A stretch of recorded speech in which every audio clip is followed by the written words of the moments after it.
What's going on, everyone? LeBron James yesterday in his post-game interview after a loss to the Miami Heat had some pretty interesting things to say. If you want all the details on everything that he said, I'll link a video down in the description below. Go check it out. But to summarize, basically, it seemed like he either told the Lakers, hey, look, you need to make a trade and get something done to get me some help, or I'm going to leave at some point, right? Kind of like, hey, a trade's going to happen one way or another. Either I'm going to leave or you guys are going to, keep me here and make a move. That's kind of at least how I interpret it, and many others as well seem to interpret what he said the same way. And with that, it's going to be very interesting to see what progresses with the Lakers season. Now, I don't believe that the Lakers season is over. Many people believe it's over. I don't, just because of the play-in, which I'm not a big fan of the play-in, but still, nonetheless, a team like the Lakers, they don't have to win that many more games, right? They only have to win maybe 20 more games the rest of the season, which if AD comes back at some point, I do imagine they will do. And then if they get to like 34, 35 wins, they're in the playoffs, right? They won 33 last year and we're only a game out of the play-in. And then if they get into the play-in, I think they beat the two teams that they would have to face in the play-in, and therefore they probably land as the 8th seed. And then their matchup against Denver, if assuming all holds and Denver ends up keeping the 1 spot, I like their chances, depending on the matchup, right? I like their chances. But regardless, there's dominoes that need to fall into place for that to happen. And ideally, you'd like to make a move, make a trade that makes sense to put this team in a position, not even just this year, but beyond this year. Because in free agency next year, yes, the Lakers will have 30 to 32 million in cap space next season, but in reality, there's not really anybody coming to save you, right? Like, are you signing Gary Trent Jr.? Like, is that the guy that you need to like turn this franchise around? Because Kyrie may or may not come. Him and the Brooklyn Nets have seemed to kind of turn it around, and they're looking really good. They're on a 10-game win streak at the time of recording this video, and they top 5 offense, top 10 defense since Steve Nash being fired, all of those things. James Harden isn't leaving Philly, and if he does, he's probably going back to Houston based on reports. So then who's left? Like, who are you left? Who are you going to get? Miles Turner is very likely going to sign an extension. Him and the Indiana Pacers are working on a new deal. And if that happens, there goes Miles Turner. Like, there's no point in waiting in the offseason just to be bad again next year and kind of be in the same spot all over again. And so if you're the Lakers, if you can find a deal, and I'm not saying make a trade just to make a trade, right? No trade is better than a bad trade. But if you can find a deal that gets you the rotation pieces you need, which the Lakers seem to be star hunting, which to an extent I kind of understand, because you can't really rely on AD, and then LeBron is only getting older, so if you get another star, then hopefully those three can win a championship. If not, you got a piece post LeBron to kind of build around, right? I do understand it in that regard, but that's not what this team needs, right? Like, if you can get the pieces and the depth around LeBron James, he by himself could probably still lead this team at least to the playoffs.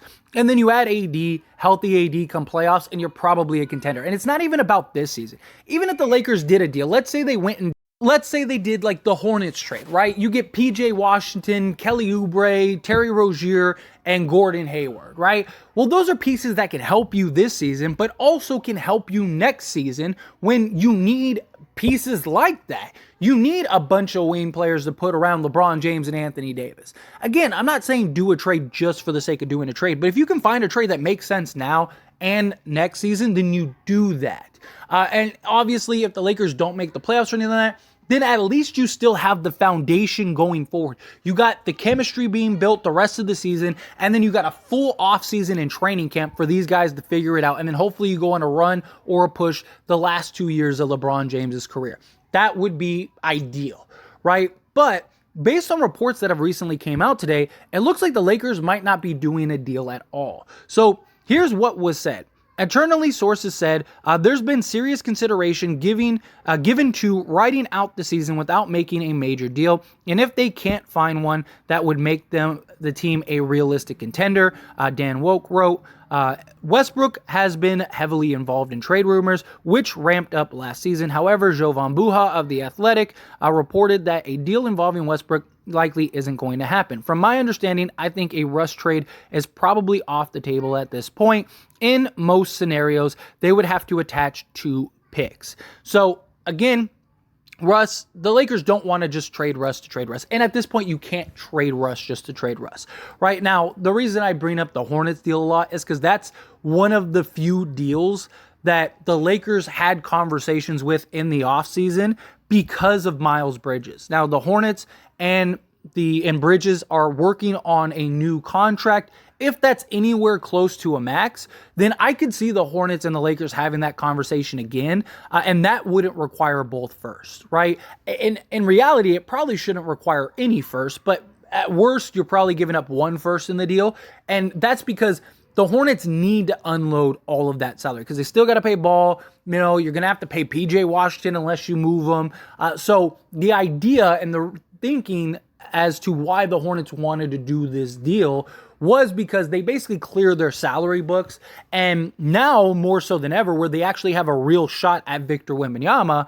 If you land Victor Wembanyama or even like Scoot Henderson, you have Ball, Victor, or Scoot, and you have Bridges with like $100+ million in cap space. Like, if you can't win in the next like 3 to 5 years, or at least be a contender in the next 3 to 5 years, then I don't know what to tell you, right? So that is likely something that could get a Russ deal done because that would make a lot of sense. And we'll see what happens closer to the trade deadline. I don't think a Russ deal is going to happen until we get closer to the trade deadline, if it ever was to happen.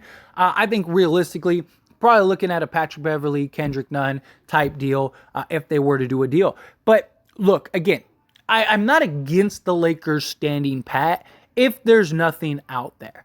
But if they have a deal that makes sense, not even just for this season, but for the next few seasons, that yes, maybe it's not another star. Maybe you're borderline like questioning, right? Like, does this really make us a contender? You know, hey, you know, whatever. I still think you do that deal. Like, say the Spurs deal. I don't think the Spurs deal makes you a contender, but it gives you flexibility. It gives you some nice pieces. It gives you everything you need to put you in a position to maybe win a championship, right? Especially in the Western Conference. The Western Conference is so wide open, it's ridiculous, right? So if you can put 3 or 4 guys around LeBron James and Anthony Davis, and those two can get healthy come playoff time, right? Like, let's say you do a Doug McDermott, Josh Richardson, and Jakob Poeltl, right? And you get a trade exception, and then let's say you could take that trade exception and turn that into something. And the Spurs right now, their asking price is too high. I do think come closer to the trade deadline, that asking price will drop, and I wouldn't be shocked if you could get that for 1 first, maybe 2 seconds, something like that. 1 first plus 2 seconds, not for 2 seconds. So, you know, if you could do that, then you get a trade exception. You have Patrick Beverley, Kendrick Nunn, and a trade exception and 1 first and a bunch of seconds. Maybe you could go do another deal. Maybe at that point you can go get Bojan Bogdanovic. Imagine if the Lakers got Bojan, Doug McDermott, Josh Richardson, and Jakob Poeltl. Like, that is a good foundation through LeBron's last few years. And that's enough, in my opinion, to at least get close. You know, you might not be the best team in the league, but you're good enough to be in contention, in my opinion, right? Because now you got 4 starting level players, which the Lakers just don't have right now, right? The Lakers have a bunch of role guys that should be in a bench role that are starting, and we need to count on them night in and night out. Like, look at the Miami game, right? You had Austin Reeves and Walker put up goose eggs, and it killed us because we don't have the supporting cast to where if they have a bad game, it's not the end of the world. But we're so reliant on those two to be actual factors that when they're not, the game's over, right? And they're not supposed to be those guys. They're not supposed to be your 2nd, 3rd, 4th best player. They're supposed to be your, 5th, 6th, 7th, 8th best player. And now you're like a legit contender. That's the idea. If the Lakers can find a move that gets them several pieces, you got to do it because they need the depth and they need the rotation. And you're not going to get that in the offseason. Not to the level of a Jakob Poeltl, Josh Richardson, Doug McDermott, or, Terry Rozier, Kelly Oubre, PJ Washington, and Gordon Hayward. You're not going to get guys to that level, right? You're just not. And because there aren't those options in the offseason. Yes, there's Jakob Poeltl and, Josh Richardson and guys like that are available in the offseason, but you're not going to be able to sign all of them because you won't have their bird rights. And they're all going to demand a reasonable return, right? So Rob Pelinka really has to evaluate, and they're really going to have to make a decision. Like, do you just say we're done? Like, well, let's ride out this season? If that's the case, then maybe you should blow it up in the offseason. My only concern is I don't see LeBron getting a return.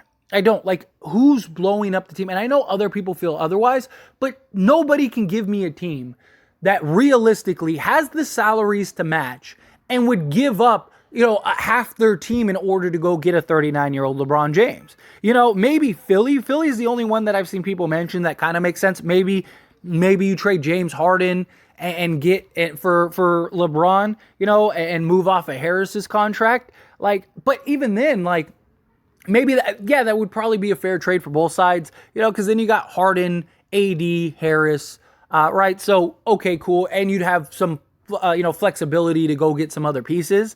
But, would Daryl Morey really want to trade James Harden? That's his guy, especially for basically a 1 or 2 year shot at winning a championship with LeBron.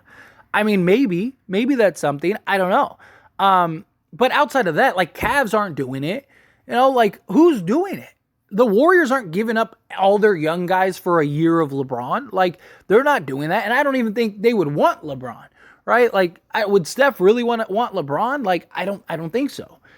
And so I don't know. I don't see a scenario where LeBron gets traded. And so then you're trading Anthony Davis, and it's that now you got to find a return that makes sense.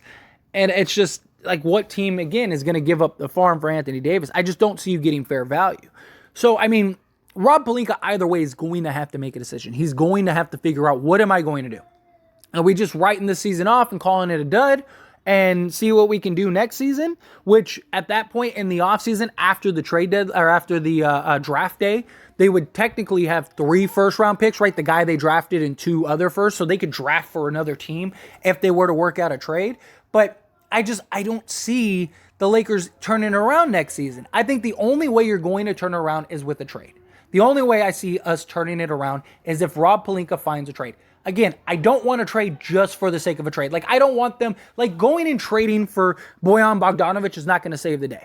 Giving up both firsts for Miles Turner and Buddy Hield, I don't think saves the day, right? Although, again, Miles Turner is working on a contract, but say that falls through. If you have to give up both firsts for Buddy Hield and Miles Turner, I don't think that saves you. I just don't. I don't think that that's the answer.